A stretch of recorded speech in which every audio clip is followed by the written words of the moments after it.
Assalamualaikum warahmatullahi wabarakatuh.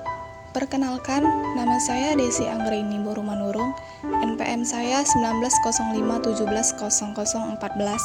Saya mahasiswi semester 3 Akuntansi Fakultas Ekonomi dan Bisnis dari Universitas Muhammadiyah Sumatera Utara. Di sini saya akan menjelaskan tentang skematis ruang lingkup muamalah. Sebelumnya, tahu nggak sih muamalah itu apa? Saya akan menjelaskan tentang muamalah. Muamalah adalah suatu hubungan manusia dalam sosial saat mereka berinteraksi sesuai dengan syariat dan segala aturan agama yang mengatur hubungan antara sesama manusia dengan lingkungannya tanpa memandang perbedaan agama dan asal-usul kehidupannya. Karena pada dasarnya manusia merupakan makhluk sosial yang tidak bisa hidup sendiri. Sedangkan dalam arti khusus, muamalah merupakan suatu aturan dari Allah untuk manusia dengan manusia lain dalam mengembangkan harta benda. Secara etimologi, muamalah adalah masdar dari kata amalah yang artinya saling bertindak, saling berbuat, dan saling mengenal. Muamalah dalam arti luas adalah aturan-aturan atau hukum-hukum Allah untuk mengatur manusia dalam kaitannya dengan urusan duniawi dalam pergaulan sosial. Sedangkan muamalah dalam arti sempit adalah semua akad yang membolehkan manusia saling menukar manfaatnya dengan cara dan aturan-aturan yang telah ditentukan Allah dan manusia wajib menaatinya. Adapun bagian prinsip dari muamalah yaitu sebagai berikut. Muamalah dibagi menjadi dua prinsip, yakni prinsip umum dan prinsip khusus. Prinsip umum ada 4. Yang pertama, setiap muamalah pada dasarnya adalah mubah kecuali ada dalil yang mengharamkannya. Kedua, mendatangkan kemaslahatan dan menolak kemudaratan. Ketiga, keseimbangan antara transenden dan imanen. Keempat, keadilan dengan menyampingkan kezaliman.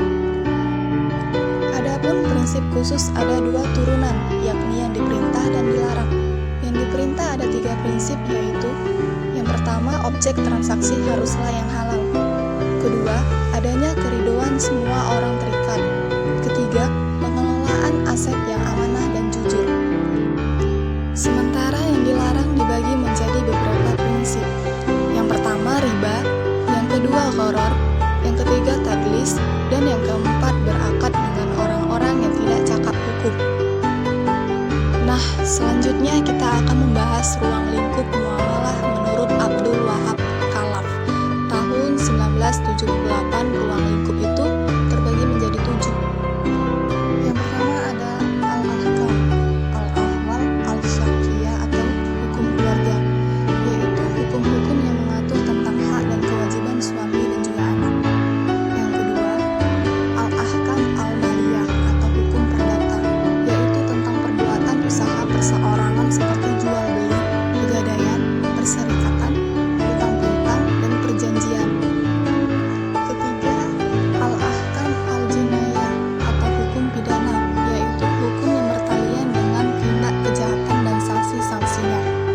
Keempat, al-ahkam al-murafaat atau hukum acara, yaitu hukum yang berhubungan dengan peradilan, persaksian, dan sumpah. Kelima, al-ahkam al-dusturiyah atau hukum perundang-undangan, yaitu hukum yang berhubungan dengan perundang-undangan dan membatasi hubungan hakim dengan antar hukum serta menetapkan hak-hak perorangan dan kelompok. Keenam, al-ahkam al-duwaliyah atau hukum kenegaraan, yaitu hukum yang berkaitan dengan hubungan kelompok masyarakat di dalam negara dan antar negara. Dan yang terakhir ada al-ahkam al-iktisadiyah wal al-maliyah atau hukum ekonomi dan keuangan, yaitu hukum yang berhubungan dengan hak fakir miskin di dalam harta orang kaya, mengatur sumber-sumber pendapatan dan masalah pembelajaran negara. Sekian yang dapat saya sampaikan, semoga apa yang saya berikan bermanfaat. Lebih dan kurangnya saya mohon maaf. Saya akhiri dengan Assalamualaikum warahmatullahi wabarakatuh.